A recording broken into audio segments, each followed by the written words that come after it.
நம்ம போட்டிருக்க வீடியோ எல்லாமே நல்லா இருக்கு. அடுத்த வீடியோக்கு மேக்கப் போட்டு ரீல்ஸ் பண்ணலாமா? வேண்டாம் வேண்டாம், சும்மா ரீல்ஸ் பண்ணிட்டு அப்படியே ஃபில்டர் போட்டு விட்டுரும். யாருக்கும் என்ன தெரியவா போகுது? என்ன திடீர்னு எருமை சத்தம் கேக்கு? என்னது, யமதர்மராஜாவா? மகளே, உன் பூலோக ஆயுள் முடிந்தது. இதோ என் பாசக்கயிறு. கிளம்பு நரகத்திற்கு. ஒரு நிமிஷம் யமன் சார், நீங்க இப்போ வரதுக்கு முன்னாடி ஒரு மெசேஜ் பண்ணிருக்கலாம்ல. பாருங்க, நான் இன்னும் ஸ்கின் கேர் கூட முடிக்கல. என்னது மெசேஜா? சித்ரகுப்தன் ஓலை தான் எழுதுவான், வாட்ஸ்அப் பண்ண மாட்டான். அதெல்லாம் கிடையாது. கிளம்பு. சார் ப்ளீஸ், நரகத்துல ஏசி இருக்குமா? அங்க வெயில் ரொம்ப அதிகமா இருக்குமே. என் ஸ்கின் டேமேஜ் ஆயிடும். அப்புறம் எருமை மாடு மேல கூட்டிட்டு போவீங்க. ஆமாம், இது என் ஸ்பெஷல் வாகனம். சான்ஸே இல்ல. இதுல ஏர் பேக் இருக்கா, சீட் பெல்ட் இருக்கா?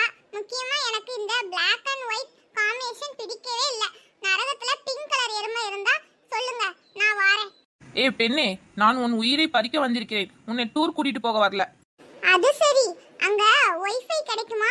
யமலோகத்துல இருந்து இன்ஸ்டா ரீல்ஸ் போடலாமா?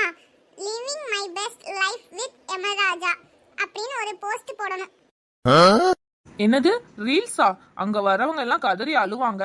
நீ என்னன்னா வீடியோ எடுப்பேங்கிற? நீங்க வேற சார், உங்க எருமை மாடு மேல ஏறி ஒரு ட்ரெண்டிங் டான்ஸ் வீடியோ போட்டா ஒரே நாளையில நான் மில்லியனர் ஆயிடுவேன். போதும் நிறுத்து. உன் பேச்சை கேட்க எனக்கு பிபி ஏறுது. சித்ரகுப்தா, இவ கணக்கை செக் பண்ணு.